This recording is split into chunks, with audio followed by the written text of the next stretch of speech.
If you've clicked on this video, you're either looking to buy your very first camera or consider pursuing photography or videography more seriously. With tons of cameras out there, this decision can be very overwhelming. Nowadays, when we go online, we see crisp and polished images everywhere. If you want a camera that can deliver such quality as well, this video will guide you through the right questions to ask yourself when making a purchase decision. If there are people with experience watching this, feel free to help others out by leaving your recommendations in the comments below. First of all, ask, what do I need it for? Do you want to become a content creator or streamer? If yes, are you looking for a compact camera to set up quickly, or rather one that's built into a studio space, which you set up once and then don't really move at all? Are you into nature and sports and want to capture fast-moving objects? Or is it something entirely else? What's your focus? Is it primarily photography, videography, or a blend of both? Sadly, there is no camera that is perfect at everything. Great photography cameras often lag in the video department, and the same applies the other way around. Normally, the more expensive the camera gets, the better it performs at the things it can do. That brings us to the next question. What is your budget? Cameras are expensive. If you have a limit, however, it can narrow down the choices you can make. Your very first camera doesn't need to be the most expensive one. Nowadays, even affordable cameras can be quite good. If you have an iPhone, for example, it can be used as a great start into photography and videography, especially with the release of the iPhone 15, which lets you record in a so-called log format, meaning you have the ability to better color grade your footage in post.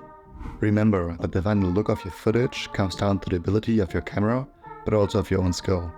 An expensive camera can be overwhelming for a beginner, and a beginner camera can produce amazing results when used by a professional. If I had to create price boundaries, I'd say that up to 500 euros is for beginners, 500 to 1500 is for advanced, and 1500 to 3000 above for professionals. Nevertheless, the camera you buy, I always recommend to use the manual settings your camera provides. It gives you more flexibility and ends in better results. There are different kinds of cameras. Let me tell you the most common ones. We have the camera on your smartphone, which has probably decent quality and is easy to carry around. Then there are DSLR cameras. They capture images using a mirror to reflect the incoming light. Then there are mirrorless cameras. It is what the name suggests. They are a bit smaller than DSLRs and are mirrorless. Then there are compact cameras. Well, they are compact, small, and often have a built-in unchangeable lens. Film cameras, they're inexpensive to buy if you buy one used, but they are expensive to use because you have to buy the film and develop it. And finally, there are Action 360 cameras. They are small, very light, and have a wide field of view, but they often just produce decent image quality. Don't underestimate the size and weight of your camera. Later on, you might also carry around accessories, so your bag could get very heavy. Compact cameras are therefore great to carry around on a daily basis, whereas DSLRs are maybe better if you have a specific shoot you want to attend to. Also, owning a camera body that allows for interchangeable lenses gives you a lot more flexibility. However, that also means more potential costs in the future, as well as more added weight when carrying around additional lenses.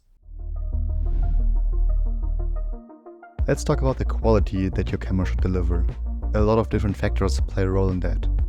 One is the camera sensor size. The most common sensor sizes you may encounter are smartphone, micro four thirds, APS-C, full frame. The larger the sensor, the higher the image quality. Bigger image sensors have bigger pixels, which means better low light performance, reduced noise, good dynamic range, and the ability to obtain more information. It is possible, however, to deliver quality work with a micro four thirds as well as with full frame. If you're primarily focusing on video, full frame might be the better choice for you long term when purchasing lenses for your camera, now that the focal length have different numbers depending on the sensor size it's used with. Without getting too much into the nitty-gritty, a 50mm lens on an APS-C sensor would give you the same view as a 75mm on a full frame sensor. Because if you would mount a 50mm full frame lens on an APS-C camera, which some allow, you'd get a view of roughly 75mm APS-C lens, even though the lens itself would have a 50mm tag.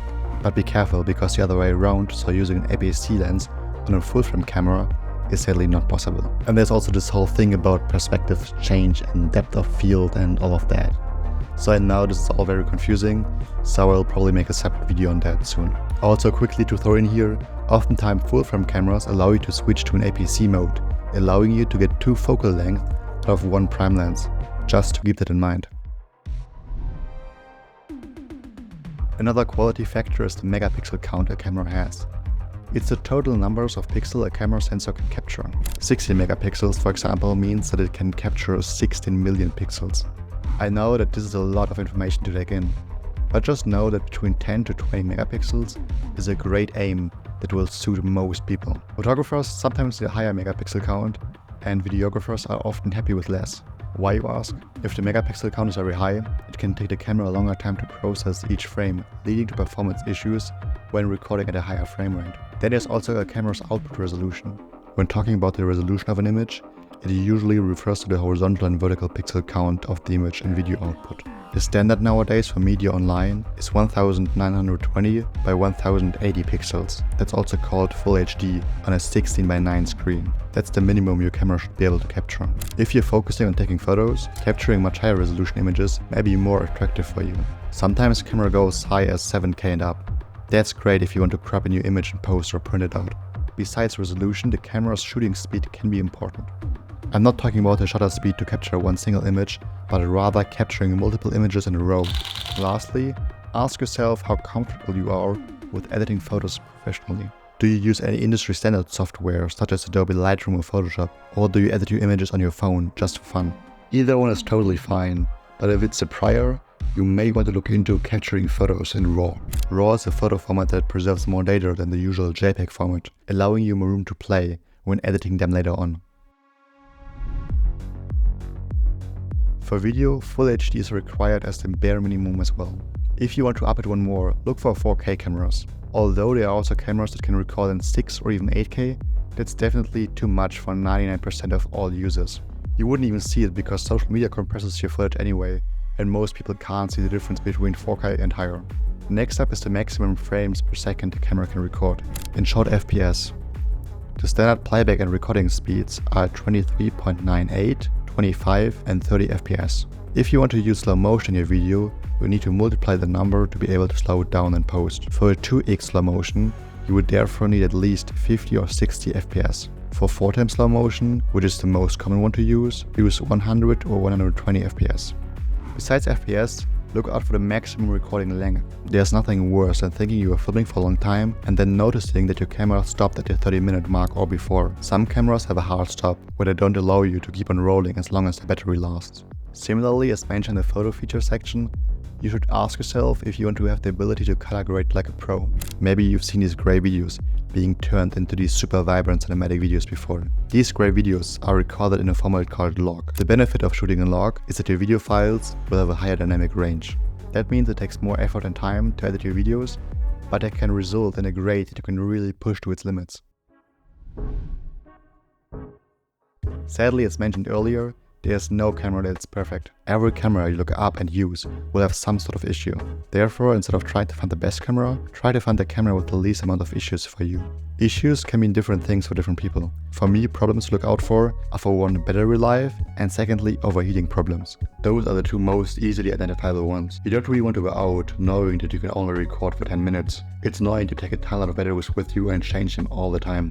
The same goes for overheating. Due to high performance and the environment temperature you record in, some cameras overheat faster than others, resulting in them shutting down fairly quickly. It's important to mention that both these problems happen more likely when recording videos instead of taking photos.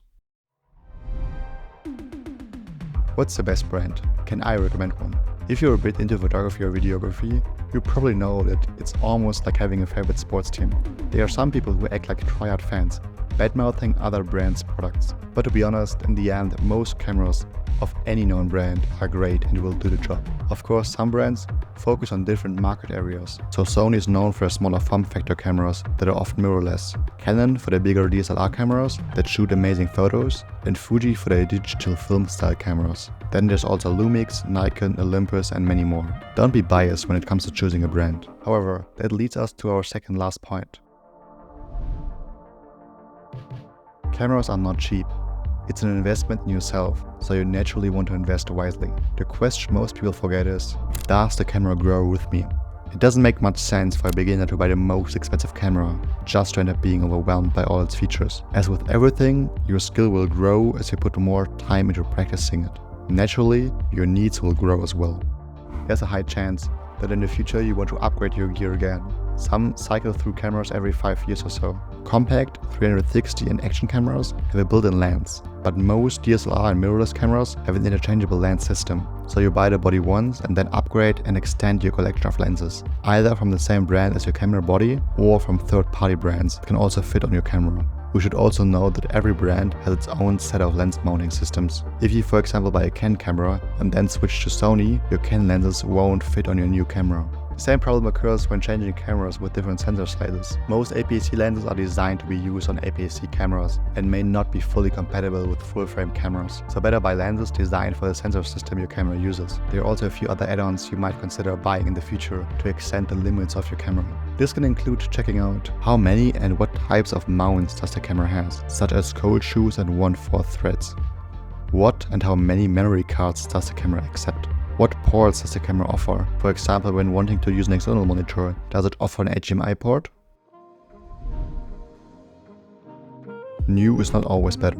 Although saving money when it comes to tech is not always the best move, there are great places to buy second-hand cameras and gear in great condition. Once you narrow it down to a handful of cameras, there are tons of reviews and comparison articles and videos online for you to take a look at.